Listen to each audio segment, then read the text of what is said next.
Members of the Presidential Advisory Committee on the National Dialogue Conference are continuing their mission of collating the views of Nigerians on the modalities of the planned conference. They stopped to visit with the Niger State Governor. So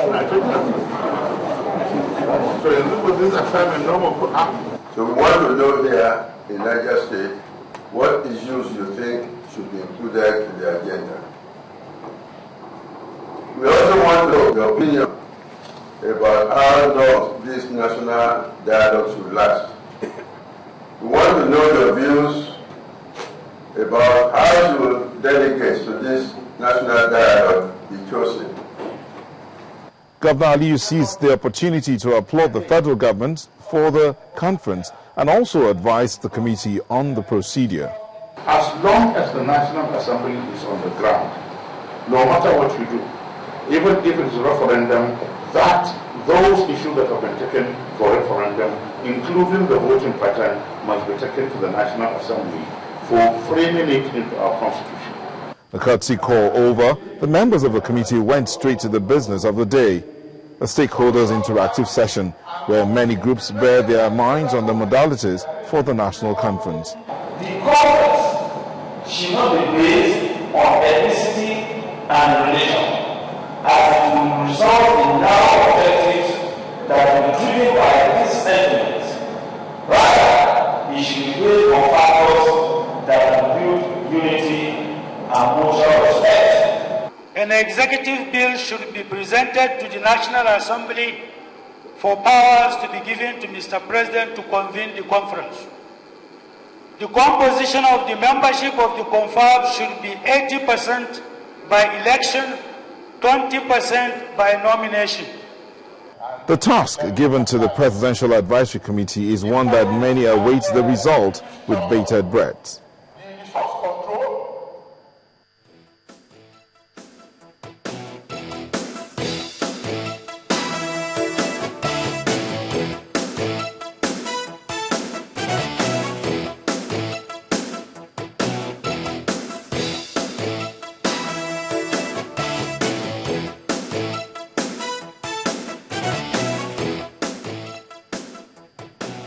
Welcome back. Well, yes, indeed. Dr. Femi Adegbulu joins us. He's a professor of history at Redeemers University. Thank you for coming on this morning. A pleasure to be here again. Thank you. Well, interesting perspective. I mean, already we've seen that they're going about their responsibility as conferred on them, and then they have that time limit. But in spite of all, you still have people who have different shades of opinion. But how do you think all of this will play out? Yeah, first and foremost, well, I am not a lawyer. So many lawyers have come here to see what I have assessed in what they have said so far. They have problematized the whole issue to the extent that many Nigerians are now confused as to what the intention of the president is all about. That's the lawyers. The lawyers, they problematized everything, and when a layman looks at it, they say, look, let's just leave this matter, all this.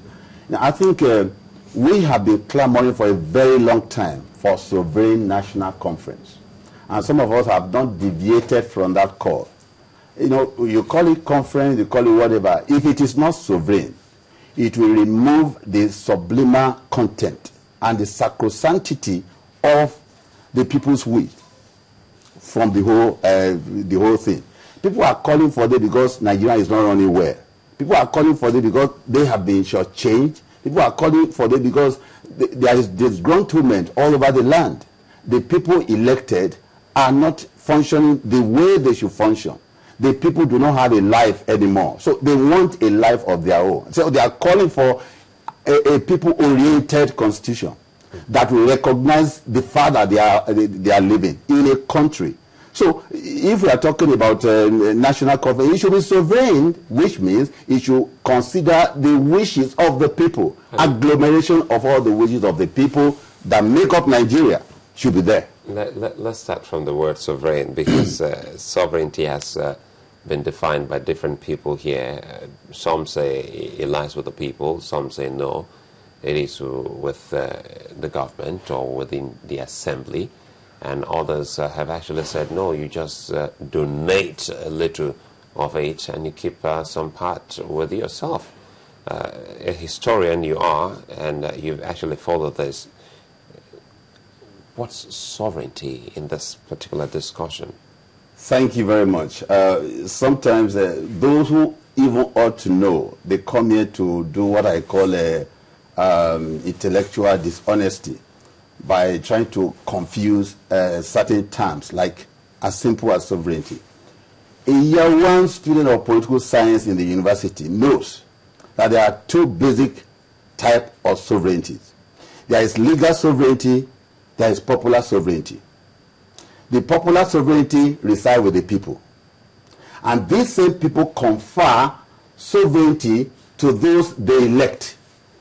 The president and the governors, all the elected people and those in assembly, they confer it on them, it becomes legal. And that is legal sovereignty that the National Assembly people have, and the president and all the governors. But we, the people, still retain the popular sovereignty, and it is superior to legal sovereignty. What if they say, does that mean that you have two sovereignties or two sovereigns? That's exactly what I'm trying to explain. That the popular sovereignty with which we now confer legal sovereignty on those who are to go and represent. When we say government, of course, we cannot all go there and participate in government. Our own participation in government is by conferring legal sovereignty on them. That is, we mandate you to go and represent us here and do something that will reflect good life for us. We cannot all go there. You can't appropriate money to us. We can manage money, but you get the appropriation, you manage the money, but let it affect our life positively. So, and that's exactly that's the raison d'etre of government, the reason for existence. What kind of effect or bearing does popular sovereignty have on legal sovereignty? A lot. Because we hold the popular sovereignty, we can withdraw the legal sovereignty we give them. And that's why you had a recall in the Constitution. Although the process in this country is very cumbersome to recall your representative. Because the people retain that popular sovereignty. They can use the popular sovereignty to recall any person that is not working well. That is not, I wouldn't want to use the word dancing to their tune. But of course, they're supposed to dance to the tune of the people who elect them. So the moment they fail to do that, with that instrumentality of popular sovereignty, they can recall that individual. We don't want you anymore. Okay, look at it with respect to this conference. If this conference goes ahead and holds, and the people decide, and all the decision is collated, and then it's presented to the National Assembly, and then they say, well, we don't want 60% of what the people have decided, and then they kill that.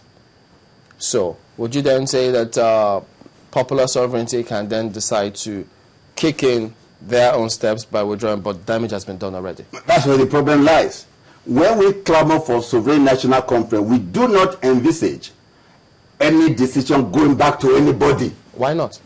Because the people own the power, they own government. The popular sovereignty. Popular sovereignty. But isn't it the legal sovereignty that will decide to give it a legal framework? Because popularity won't stand the test against legality.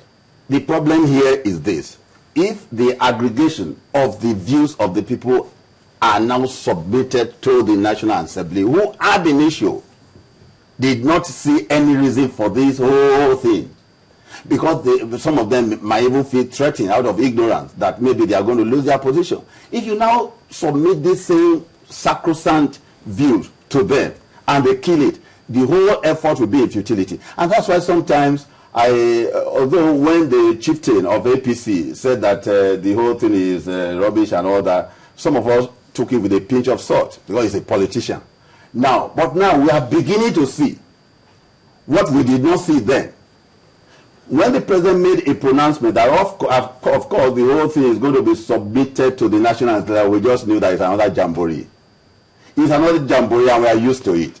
Unfortunately so. And this time is coming towards election year. So no benefit of the doubt when it goes, if it said it was going to go to the National Assembly. As far as I'm concerned, I don't give them that benefit of the doubt. Because you see, we talk about antecedent. We know their pedigree. We know what they have done before. We know what they are capable of doing. We know the thinking of some of them. when Governor Babangida Aliyu, who was one of those who seriously, vehemently kicked against this, and eventually now say, oh, we embrace it, so long as it's going to National Assembly. Of course, they know what they are doing. He knew that at the National Assembly, the whole effort will be scuttled. What if this?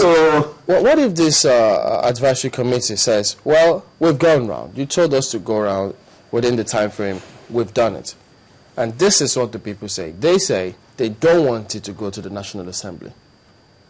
What would you think will happen there? That is what we are calling for.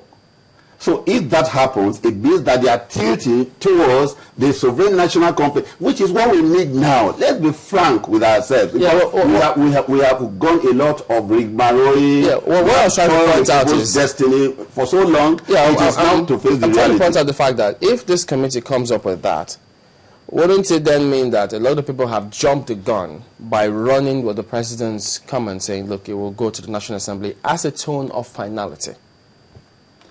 For the president to have even said that, it shows to some of us that the whole exercise will not really achieve the objective. In spite of the recommendations of the committee? Those ones are just advisory body. That body is advisory.